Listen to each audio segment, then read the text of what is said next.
Bien, bonjour à tout le monde, j'espère que vous allez bien. J'ai voulu faire dans la salle de culte. Au niveau de luminosité, c'est pas terrible, mais un peu pour amorcer le déconfinement déjà, être dans la salle de culte. Voilà, j'ai appelé ce message The Fight. Voilà, il fallait que ce soit en anglais. Voilà, apparemment ça en jette plus. Moi qui suis anglais, je trouve ça un peu ridicule. Bref, le combat apparemment, ça fait moins, je sais pas, moins cool. Peut-être même qu'il y aurait moins de personnes qui vont cliquer sur la vidéo si ça s'appelle le combat par rapport à The Fight. Bref. Avant de commencer, j'aimerais m'adresser d'abord à ceux qui ne savent pas encore si vous êtes réellement des chrétiens, si vous êtes réellement des disciples de Jésus, vous ne savez pas trop où est-ce que vous en êtes. Je vais aborder des choses que vous allez probablement avoir un peu de mal à comprendre. Et c'est normal. Je vais vous parler du livre de l'Apocalypse. Et ce livre nous fait passer de l'autre côté du miroir, dans une réalité spirituelle que nous ne connaissons pas. Et si vous n'avez aucune expérience de ce monde spirituel, alors je ne parle pas de faire des expériences spirituelles bizarres, mais je veux dire, si vous n'êtes pas réellement croyant, vous ne pourrez pas réellement comprendre les choses qui sont expliquées dans ce livre de l'Apocalypse. Je vais donc prier pour toi, pour nous tous, pour que nous puissions quand même saisir quelque chose. Je ne veux pas parler dans le vide. Père, je prie que tu nous ouvres les yeux pour voir et pour comprendre ce que tu nous dis à travers ce livre magnifique, déroutant, et que tu nous aides à saisir les choses, discerner la réalité spirituelle, la réalité du monde invisible, et que nous puissions te faire confiance parce que tu es notre bon guide. Amen. Voilà, c'est parti. Donc, il y a, je ne sais plus, 6 semaines maintenant, le président Macron nous a annoncé pendant son discours que nous sommes en guerre contre un ennemi invisible. Vous vous souvenez sans doute. Et en fait, en disant cela, il a dit une vérité plus générale et plus profonde que le combat contre un virus physique. On peut même voir ce virus comme une sorte de symbole d'autre chose, d'une autre réalité, pas dans le monde physique, mais dans le monde, on va dire, moral, ou spirituel si vous préférez. La vraie réalité, c'est que nous sommes engagés aussi dans un combat en permanence contre un ennemi invisible. Il se cache dans les ténèbres morales. Il se cache dans le cœur, dans les pensées des êtres humains. Et bien plus largement que ça, enfin c'est au-delà de ça, un ennemi insaisissable, mais ses effets peuvent se voir dans le monde visible. Donc voilà notre sujet aujourd'hui. La semaine dernière, je vous ai posé la question, qu'est-ce que Dieu te demande pour que tu deviennes un vainqueur? Nous étions dans l'Apocalypse 2 et 3. Jésus écrit à toutes les églises, à toutes ces églises, il appelle chaque église, chaque personne dans l'église à persévérer et devenir un vainqueur. Donc vaincre, ça implique un combat, il y a une lutte. Et ce matin, donc, j'aimerais qu'on aille plus loin dans cette question. Qu'est-ce qu'il faut? Qu'est-ce que Dieu nous demande pour que nous devenions des vainqueurs? Et je vous avoue tout de suite, je ne me suis jamais vu comme ce type de costaud, solide, courageux, etc. Je me vois comme un petit gringalet, pas très solide, mais Dieu peut faire de moi et de toi un vainqueur. Donc on va lire l'Apocalypse chapitre 12. On n'est pas dans un livre linéaire, mais circulaire, donc cyclique. Donc on n'est pas dans un ordre linéaire des chapitres. Je vous invite à écouter la lecture de ce chapitre. Alors un signe grandiose apparut dans le ciel. C'était une femme. Elle avait pour vêtement le soleil, la lune sous ses pieds et une couronne de 12 étoiles sur sa tête. Elle était enceinte, sur le point d'accoucher, et ses douleurs lui arrachaient des cris. Là-dessus, un autre signe parut dans le ciel. Et voici, c'était un grand dragon, couleur de feu. Il avait 7 têtes et 10 cornes. Chacune de ces 7 têtes portait un diadème. Sa queue balaya le tiers des étoiles du ciel et les jeta sur la terre. Le dragon se posta devant la femme qui allait accoucher pour dévorer son enfant dès qu'elle l'aurait mis au monde. Or, elle enfanta un fils, un garçon qui est destiné à diriger tous les peuples avec un sceptre de fer. Et son enfant fut enlevé auprès de Dieu et de son trône. La femme s'enfuit au désert, où Dieu lui avait préparé un refuge pour qu'elle y soit nourrie pendant 1260 jours. Alors une bataille s'engagea dans le ciel. Michel et ses anges combattirent contre le dragon, et celui-ci les combattit avec ses anges. Mais le dragon ne remporta pas la victoire, et lui et ses anges ne purent maintenir leur position au ciel. Il fut précipité, le grand dragon, le serpent ancien, qu'on appelle le diable et Satan, celui qui égare le monde entier. Il fut précipité sur la terre, et ses anges furent précipités avec lui. Puis j'entendis dans le ciel une voix puissante qui disait : Maintenant, le temps du salut est arrivé. Maintenant, notre Dieu a manifesté sa puissance. Il a instauré son royaume. Maintenant, son Messie a pris l'autorité en main, car l'accusateur de nos frères, celui qui jour et nuit les a accusés devant Dieu, a été jeté hors du ciel. Mais eux, ils l'ont vaincu, grâce au sacrifice de l'agneau, et grâce au témoignage qu'ils ont rendu pour lui, car ils n'ont pas aimé leur vie jusqu'à redouter de mourir. Réjouis-toi donc, ô ciel. Réjouissez-vous. Mais malheur à la terre et à la mer, le diable est descendu vers vous, rempli de rage, car il sait qu'il lui reste très peu de temps. Quand le dragon se vit précipité sur la terre, il se lança à la poursuite de la femme qui avait mis au monde le garçon. Mais les deux ailes d'un grand aigle furent données à la femme pour qu'elle s'envole vers le désert jusqu'au lieu qui lui est réservé.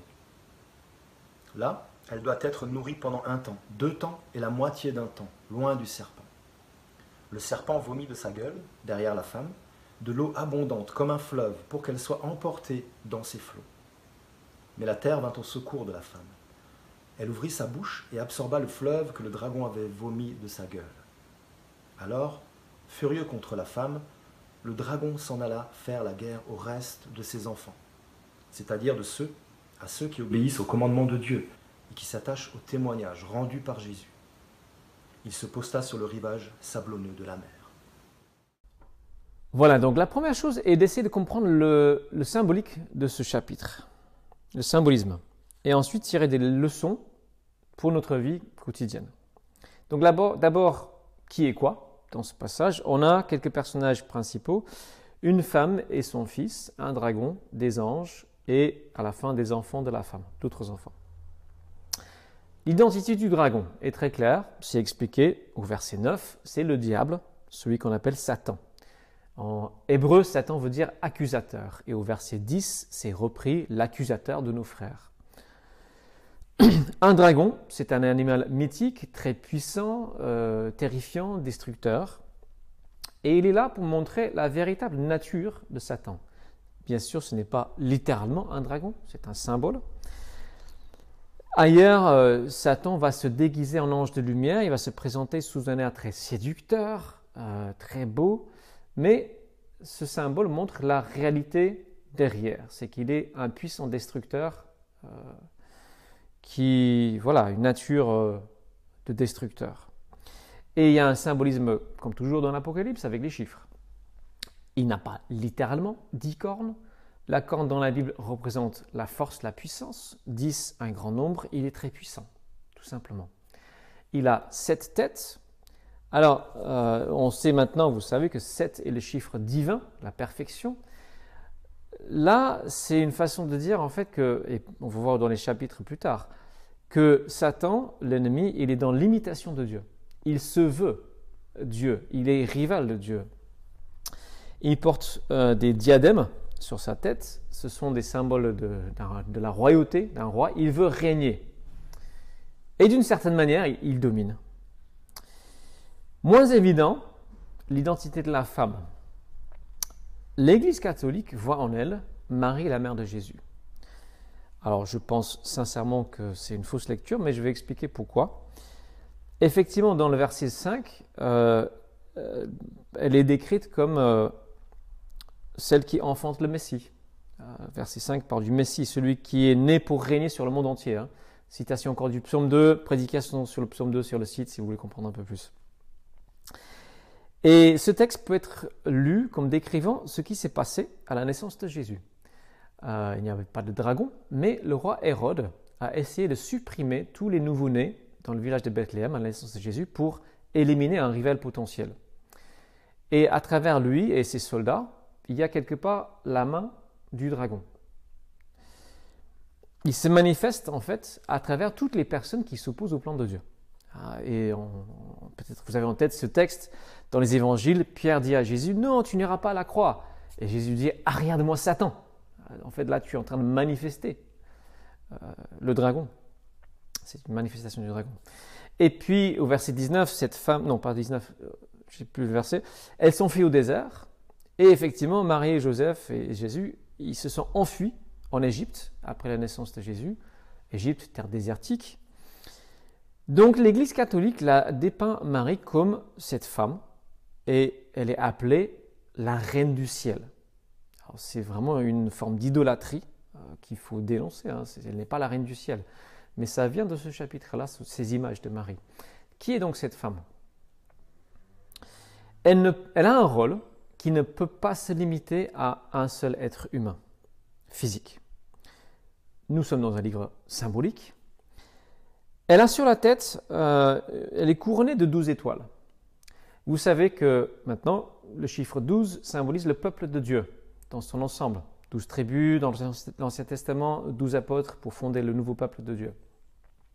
L'étoile, dans l'Apocalypse, on a vu au chapitre 2-3, représente l'Église. Donc, dans ce livre, 12 étoiles, c'est l'ensemble du peuple de Dieu, c'est toute l'Église à travers tous les temps. Et dans la Bible, l'Église et le peuple de Dieu d'ailleurs est toujours représenté par une femme. Et cette femme, déjà dans l'Ancien Testament, est représentée comme étant la femme de Dieu. Donc elle peut enfanter l'enfant de Dieu. Alors le nom du symbolisme. Le peuple de Dieu n'est pas littéralement une femme. Mais en fait, en termes de rôle, Dieu a le rôle masculin. Il est initiateur, il est puissant, il est protecteur. Et c'est lui qui sème la vie en nous, donc qui avons le rôle féminin dans l'affaire. Et ça ne peut pas être Marie. Dans le verset 1, c'est dit clairement, elle est un signe. Comme le dragon est aussi un signe. Ce n'est pas un dragon littéral. Et ce n'est pas donc littéralement une femme. Le signe est dans le ciel. Cette expression veut dire que c'est une réalité non terrestre, une réalité invisible. On n'est pas dans des choses physiques. Le verset 17 dit que les croyants, ceux qui obéissent à Dieu, sont ses enfants. Il est absolument dit nulle part dans la Bible que nous sommes les enfants de Marie. Ça serait une autre hérésie. Et d'ailleurs, dans la Bible, dans les évangiles, il y a un moment où la mère et les frères et sœurs de Jésus viennent le chercher. Je crois qu'il est devenu un peu fou. Et Jésus est dans une maison, il y a du monde autour, et il refuse même de les rencontrer. Il dit, qui est ma mère, ma sœur, qui est mon frère, ma sœur, ma mère, celui qui fait la volonté de Dieu. Ça veut dire que une femme de 60 ans aujourd'hui qui fait la volonté de Dieu peut se dire aussi mère de Jésus, de sa famille. Voilà. Donc, l'ennemi, le diable et l'Église. Et pour une fois, Jésus n'est pas le personnage central de ce chapitre. Il est né, verset 5, très brièvement, décrit sa naissance et son ascension au ciel. On a versé, toute sa vie. Et le reste parle du combat entre la femme et le dragon. Donc, qu'est-ce qui se passe ? La femme s'enfuit au désert, elle est nourrie, protégée par Dieu. Et symboliquement, nous vivons tous, en tant que croyants, dans le désert. Nous sommes dans une errance, en attendant d'aller vers notre pays promis. Et le désert dans la Bible est toujours un lieu d'épreuve. Et nous sommes dans un temps d'épreuve. Je ne parle pas juste du coronavirus, mais notre vie est un temps d'épreuve. Et nous sommes à l'écart du monde, au sens symbolique. Nous vivons dans le monde, mais sommes dans notre cœur. Nous sommes à l'écart de ce monde. La période a une portée symbolique. Donc, 1260 jours, ça fait 3 ans et demi. C'est la moitié de 7. 7, on sait que c'est la perfection. Voilà, symboliquement dans la Bible. Et 3 ans et demi dans la Bible symbolise un temps d'épreuve, notamment dans l'Apocalypse. Et en fait, ce chiffre, 3 et demi, après plusieurs fois, à la fin du chapitre, il apparaît aussi, verset 14, dit exactement la même chose avec d'autres mots. Elle sera nourrie pour 1 temps, 2 temps et la moitié d'un temps. Alors, ça fait 3 et demi. Et le caractère complètement vague du mot temps, ça peut être n'importe quelle durée, indique que nous sommes dans quelque chose de symbolique, non pas quelque chose de littéral. Et bien sûr, c'est pour dire, c'est une valeur théologique, c'est pour dire qu'en fait, ce n'est pas pour toujours. Ça paraît long, mais l'épreuve ne durera pas toujours. Le temps de confinement, quand on est dedans, ça paraît long. Petit conseil pour les politiques, Monsieur Macron, combien de temps va durer le confinement? 1 temps, 2 temps et la moitié d'un temps. Donc, l'image dans son ensemble signifie que l'Église est attaquée, mais en même temps, elle est protégée et elle est même victorieuse. C'est une question de vainqueur ici. Ça veut dire donc que si toi, tu veux suivre Jésus-Christ de façon sincère, ta vie ne sera pas forcément un long fleuve tranquille. Il y aura des combats. C'était le cas pour Jésus. Actuellement, donc, nous sommes dans un temps d'épreuve, pas juste le confinement, mais en même temps, Dieu prend soin de nous. Nous sommes dans ce désert, mais Dieu nous nourrit. Et l'image de la femme, c'est une femme absolument splendide, radieuse, glorieuse, lumineuse. Ça indique comment Dieu nous voit réellement. En fait, il nous voit vraiment comme cette magnifique épouse qu'il cherche. Malgré toutes nos imperfections, nos tâches, nos laideurs, en tant que peuple de Dieu, nous sommes vraiment ses bien-aimés. Et il serait erroné de voir, il y aurait un piège avec ce type d'image, une femme poursuivie par un dragon, se voir en victime. Voilà, en fait l'image est là, je pense, pour souligner à quel point nous sommes vulnérables en fait. Alors, si on voulait opposer un être humain à un dragon, on aurait plutôt mis un guerrier fort, un Goliath, un cavalier vêtu d'armure étincelante, pas une femme enceinte ou qui vient d'accoucher, sans défense. C'est pour illustrer à quel point nous avons besoin de Dieu pour mener ce combat. Nous sommes petits face à des puissances, un ennemi qui nous dépasse. Mais voilà, Dieu est avec cette femme et il la protège et la terre avale l'eau, des choses comme ça. Tout cela signifie que nous ne pouvons pas combattre avec nos propres forces. Alors c'est une phrase qu'on dit souvent en tant que chrétien, mais ça veut dire quoi? Ça veut dire, ce n'est pas une forme de passivité que je suis en train de prôner, au contraire, on va voir 4 éléments par la suite, plus concrètes, pour nous aider à combattre. Donc pour résumer, il y a un ennemi qui veut détruire l'Église de Dieu, mais Dieu garantit qu'il n'arrivera pas à ses fins. Et tout au long de l'histoire de l'Église, on voit qu'il y a des tentatives de détruire l'Église. Alors, ça dépend des lieux, des époques. Et parfois même, l'Église a été dragon contre des vrais croyants qu'elle a essayé de détruire en son sein. Mais ce qui est sûr, c'est qu'il ne faut pas tomber dans une mentalité de victime qui nous enfermerait. Cette femme et ses enfants sont vainqueurs. Donc, concrètement, que fait-on d'un tel texte? En quoi est-ce qu'il peut nous parler? 4 pistes que je vais vous donner pour bien vivre ce combat. La première piste. La première chose à remarquer, c'est que cette femme, elle est entourée de lumière. Le soleil, la lune, les étoiles. Et nous sommes appelés à vivre dans la lumière. Ça veut dire de vivre dans la vérité. La transparence et la vérité. Et lorsque nous vivons dans la lumière et la vérité et la transparence, l'ennemi n'a aucune prise sur nous. Ça veut dire quoi? Ça veut dire évidemment que tu dois confesser toutes tes fautes à Dieu si tu veux vivre dans la lumière, protégé, sans que l'ennemi ait de prise sur toi. Et ça veut dire ensuite que tu confesses non seulement à Dieu, mais que tu dises à d'autres personnes de confiance, un frère, 2 frères, une sœur, 2 sœurs, ce que tu vis réellement dans les combats que tu as en toi, dans les zones d'ombre que tu as encore en toi. C'est que tu partages ces choses et tu les amènes à la lumière. Ça veut dire pour la plupart des gens, un groupe de croissance ou quelque chose de similaire, ou au moins un partenaire de prière, quelqu'un à qui tu dis réellement des choses que tu n'oses pas trop dire parce que tu as honte ou mais moi, est-ce que je suis le seul à me battre avec ça? Il faut mettre ces choses à la lumière. Il faut. Parce que sinon, c'est sûr que l'ennemi aura une prise sur nous. Donc oui, nous confessons à Dieu, c'est évidemment la première chose, mais Dieu a prévu, il a fait en sorte que nous ayons besoin les uns des autres. C'est pour ça qu'il nous met dans un corps qui s'appelle l'Église. On ne peut pas mener ce combat seul. Si tu veux bien te battre, la première chose à savoir, c'est que tu dois être avec d'autres. Cette femme n'est pas une femme unique, c'est un ensemble de personnes. Un dragon est puissant. Et une des grosses erreurs, c'est qu'on surestime nos propres capacités. Et ça, c'est de l'orgueil. Et moi-même, je le fais aussi parfois. « Ah non, ça ira, je résisterai à telle tentation. » Non, j'ai besoin de dire « Écoute, s'il te plaît, prie pour moi dans telle situation. Voilà. Aujourd'hui, en particulier, les tentations sont plus faciles que jamais. Les possibilités d'être accro à différentes choses avec Internet, c'est multiplié par 1000. Donc, refuse dans les zones d'ombre. Et surtout, les gars, frères d'armes, etc., soyez transparents les uns avec les autres. Les 2 points suivants.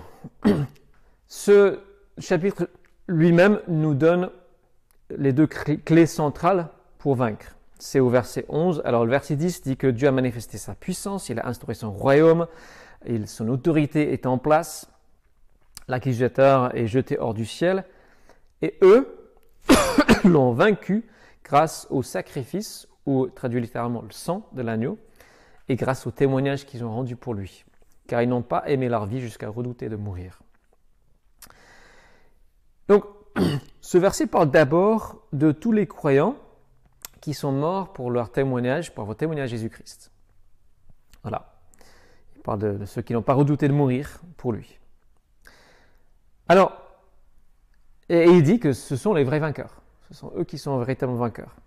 On peut dire, même si on ne va pas tous mourir pour notre foi, Dieu merci, mais un chrétien, c'est quoi? C'est quelqu'un qui est prêt à mourir pour Jésus-Christ. Si toi, tu n'es pas prêt à mourir pour Jésus-Christ, tu n'es pas chrétien. C'est aussi simple que cela. Jésus-Christ est mort pour nous offrir une vie éternelle et merveilleuse au-delà de toute description, et aussi plein de bonnes choses aujourd'hui. Et c'est la moindre des choses d'être prêt à mourir pour lui aussi. Et donc, en étant prêt à mourir ou en mourir, ces personnes ont été victorieux, exactement comme Jésus-Christ, qui est mort. La croix est devenue un lieu de victoire. C'est tout le paradoxe de la vie avec Dieu. Ils ont vaincu le mal par le bien. Ils ont refusé d'entrer dans le jeu de l'ennemi qui est la vengeance, la destruction, la violence, le manque de pardon, etc. Comme Jésus à la croix qui dit « Père, pardonne-leur ». Ça c'est une phrase de victoire totale sur le mal en lui. Aucune prise en Jésus. Ils ont refusé ce jeu-là. Donc cette parole a une portée beaucoup plus large que juste ceux qui sont, on l'appelle des martyrs. Alors martyr en grec, ça veut dire témoin. Et effectivement, nous sommes tous appelés à être des témoins, à vaincre par ces 2 moyens. Donc le premier des 2 moyens, c'est par le sang de l'agneau. Ça veut dire quoi, vaincre par le sang de l'agneau? Alors si vous êtes chrétien depuis un petit moment, vous avez certainement entendu les gens dans les prières, oui, je te couvre par le sang de l'agneau, machin, machin. Bon, ça veut dire quoi? Le verset 10 dit que l'accusateur de nos frères a été jeté hors du ciel. Celui qui légitimement nous accusait devant Dieu parce que nous commettons des fautes, n'a plus le droit de le faire parce que Jésus a payé le prix de nos dettes. Alors, vous lisez dans l'Ancien Testament le livre de Job, Satan se présente au ciel devant Dieu, il accuse Job. Ah, celui-là, il t'est fidèle seulement parce qu'il n'a que de bonnes choses dans sa vie. Et il a le droit de venir devant Dieu. Depuis la venue de Jésus et la croix, Satan n'a plus le droit de faire cela, de venir devant Dieu nous accuser. Nous qui croyons en Jésus, nos fautes sont effacées, il n'y a plus d'accusation, il n'y a plus de condamnation. Satan a perdu ce pouvoir sur nous. Alors bien sûr, notre conscience peut parfois légitimement nous accuser. L'Esprit Saint peut nous convaincre d'une faute. Nous pouvons attrister l'Esprit Saint, mais Satan n'a plus le droit de le faire. Donc je disais, parfois on entend, après c'est comme une sorte de formule magique, je le couvre par le sang de Jésus, comme si c'était une substance éthérée qu'on pouvait renvoyer par-ci, par-là. Non, du tout. Le sang de Jésus n'existe plus. Il a été versé, le sang physique n'existe plus. Donc, le sang ici est un terme symbolique. Il symbolise la vie de Jésus, son sacrifice, ce qu'il a donné. C'est un peu comme quand on dit en français « Matignon a décidé ». C'est une figure de langage. Matignon, le bâtiment, ne décide rien. C'est le gouvernement. Ça symbolise le gouvernement. Le sang symbolise la vie. Ancien Testament dit la vie dans le sang. Donc, son sacrifice, parfait, cette vie qu'il a offerte à Dieu, pour nous ouvrir l'accès librement au Père, notre pardon. Donc, tu ne peux pas me couvrir du sang de Jésus, je ne peux pas te couvrir du sang de Jésus, tu dois toi-même t'approprier cette vie. Tu dois toi-même accepter qu'il est mort pour toi, vivre dedans, vivre dans cette lumière qui veut que tu vives jour après jour. Et grâce à Jésus, l'ennemi ne peut plus t'accuser. Donc, voilà, tu vis cette vie-là, tu confesses tes fautes, tu sais que Dieu, il t'aime. Et ce sang, ce sacrifice, c'est ce qui nous permet de combattre des pensées du type « je ne suis pas digne »,« mince, j'ai commis 1 heure de trop, là c'est fini, Dieu ne pourra plus me pardonner », sentiment de ne pas être digne de son amour, tout cela, c'est fini. C'est fini parce que Jésus l'a fait. Il l'a fait. C'est historique, c'est passé. Il faut juste se l'approprier. Ok, ouais, je veux bien croire que c'est pour moi. Et j'ai parlé de confesser à un autre croyant nos erreurs, nos fautes. C'est parce que aussi, Dieu aime se concrétiser dans des personnes. Et cette autre personne peut te manifester, concrétiser, te rappeler juste, bah, tu es pardonné, Dieu t'aime, Jésus t'aime. N'oublie pas ça. Donc le sang de Jésus, le sacrifice de Jésus. Troisième élément, c'est le témoignage. Selon des traductions, ils ont vaincu par la parole de leur témoignage. Donc ça veut dire apporter une parole de vérité dans ce monde, témoigner, être témoin de Jésus. Et c'est une victoire à chaque fois que nous partageons un témoignage, un vécu véridique concernant notre foi en Jésus-Christ. Dire ce que Dieu a fait dans notre vie, de façon sans exagérer ou embellir, c'est une magnifique victoire. Alors moi, je regrette un petit peu l'époque où j'étais tout jeune converti, il y a 25 ans maintenant, il y a longtemps. Et j'avais la niaque, j'avais le feu, j'avais la flamme, j'allais dans la rue, j'allais dans les magasins, j'allais dans les bars, je partageais ma foi avec les gens comme ça, à froid souvent. Alors, c'est pas forcément le meilleur moyen, pas forcément très productif, mais j'avais au moins la flamme, ce feu. Et je veux ce feu, je veux vraiment avoir la niaque pour Dieu, pour être son témoin. Récemment un matin, je me suis réveillé avec dans ma tête le psaume 18, verset 35 qui dit « C'est lui qui m'entraîne au combat et me fait tendre l'arc de bronze ». C'est un psaume chouette, il y a de très belles choses dans ce psaume, je ne lis pas tout. Mais c'était cette idée, Dieu, ouais, je veux que tu m'apprennes à me battre. Je veux que tu m'apprennes, que tu nous apprennes à nous battre pour toi, être ces témoins, ces vainqueurs pour toi. Donc je t'encourage cette semaine à venir, à t'entraîner intentionnellement avec Dieu, à devenir un peu plus témoin. Alors, petit conseil pratique, dans tout entraînement, il faut aller petit à petit. Relever un petit peu la barre, si on remet là, on va rater, ça c'est sûr. Si tu dis, ok, je vais les faire à porte 3 fois dans la semaine, déjà on ne peut pas avec le virus, mais bon, ça ne marchera pas, tu vas te décourager trop vite. Imaginons que tu es quelqu'un qui a peu de contact avec des personnes non croyantes et ton défi cette semaine, ça sera peut-être juste, ok, je vais prendre contact avec une personne que je connais qui n'est pas croyante, peut-être proposer un apéritif virtuel ou je ne sais pas, un contact. Peut-être que tu es plus loin, peut-être c'est juste dire le mot Dieu. Ah, cette semaine, je vais essayer de dire le mot Dieu parce que c'est un mot tabou.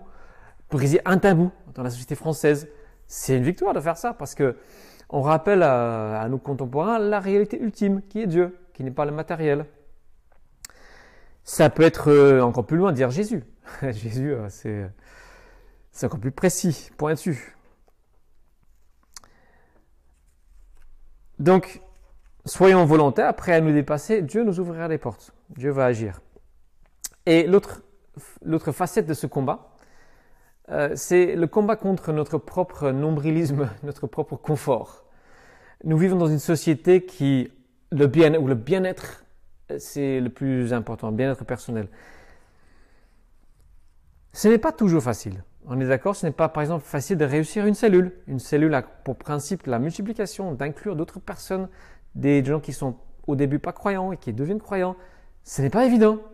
On est d'accord. C'est plus simple de rester entre nous, c'est plus simple de ne pas faire cet effort. Mais il faut toujours combattre le plus facile. Toujours. Et il faut aussi combattre le découragement qui peut venir parfois. Un découragement parce que c'est pas évident, on ne voit pas tout de suite des résultats. Voilà. Mais nous avons à persévérer, à aller vers les gens avec amour, avec générosité, avec vérité. Peut-être que ton défi, ça peut être juste déposer un cadeau chez un voisin. Dis voilà, j'ai pensé à toi. Ça, c'est un témoignage. C'est beau de faire ça. Donc, combattons notre propre inertie, endormissement, insouciance par rapport aux autres, contentement avec ce qui est médiocre, etc. Et enfin, je garde le plus évident, la piste la plus évidente pour la fin. Certainement, au début, certains ont pensé « Ah, il va parler du combat spirituel, il va parler de la prière. » Eh bien, ce chapitre n'en parle pas, donc je n'en parle pas directement. Mais il est évident que tout cela n'a aucun sens sans la prière. Que la Bible n'a pas besoin de dire à chaque chapitre, il faut prier, parce que c'est tellement une évidence. C'est le canal par lequel Dieu veut opérer dans ce monde. Le canal premier. C'est notre source de force. Sans la prière, tout ce que je dis n'a pas de valeur. C'est Dieu qui agit au final. C'est lui qui envoie, qui dit à la terre de s'ouvrir pour avaler l'eau. C'est ça qui protège la femme, etc. Cette semaine, la semaine dernière, je ne sais plus, j'ai demandé à Dieu, s'il te plaît, donne-moi l'occasion de témoigner. Et j'ai eu la bonne surprise hier, que quelqu'un me demande, sans que je sollicite, quel est le sens de la vie? Ça sert à quoi d'être sur terre? Comment est-ce que je peux entrer au paradis? Une question très sincère. C'est rare d'entendre ça. On a eu un très bon partage. Et de même, le principe de l'entraînement vaut aussi pour la prière. Si vous voulez vous entraîner à devenir un peu plus combatif dans la prière, j'ai une petite technique que je partage. Souvent, je n'ai pas envie de prier. Non, il y a plus simple à faire. Puis surtout, prier pour les autres, prier pour que Dieu les touche, etc. Oh, non, ça me fatigue. Petite astuce, je prends mon téléphone, je mets 30 secondes et ok, je vais prier pour telle personne pendant 30 secondes. Si je le fais, c'est déjà une victoire parce que sinon, je n'aurais pas prié. Et souvent, j'ai envie d'aller plus loin. Donc, puis ça me fait penser à d'autres choses et je prie et je suis un peu lancé. Si vous faites ça 2-3 fois dans la journée, c'est juste génial déjà. Vous êtes déjà en train de vous entraîner. Je conclus donc. Nous sommes dans un combat. Dieu veut que nous apprenions à nous battre, à devenir des vainqueurs. Il a déjà fait le gros de l'œuvre. Il a déjà jeté ce dragon hors du ciel. Il est fâché, il veut nous écraser, mais il ne pourra pas. Alors, il peut parfois toucher des individus, ça c'est vrai. En particulier ceux qui s'éloignent et qui oublient, mais il ne va jamais démolir l'Église, détruire l'Église. Donc, premier point, première piste. Disons la vérité sur nous-mêmes. Soyons fermes et exigeants avec nous-mêmes. Lorsque nous avons envie de cacher des choses, les zones d'ombre, non, refusons cela. Laissons la lumière entrer. L'ennemi n'aura pas de prise. Deuxièmement, c'est à nous dire nous-mêmes la vérité. Jésus nous a libérés par son sacrifice.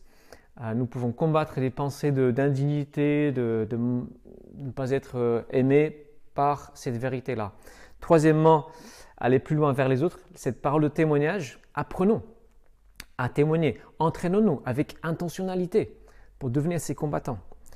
Quatrièmement, prions pour que son règne vienne en tout temps, par tous les moyens, par tout ce qui est possible, que le règne de Dieu vienne. Seigneur Dieu, merci pour ta parole, merci parce que tu nous éclaires, merci parce que tu nous donnes un but dans notre vie, tu m'as donné une raison d'être. Je suis tellement heureux de te connaître et de marcher avec toi jour après jour. Et je prie pour tout le monde qui regarde cette vidéo que tu nous apprennes à devenir des combattants avec toi, des combattants pour le bien, des combattants pour l'amour de Dieu, pour que cet amour puisse être connu toujours plus, que tu sois toujours plus aimé, glorifié et reconnu pour qui tu es, que Jésus-Christ, tu sois aussi glorifié, toi qui viens pour régner bientôt.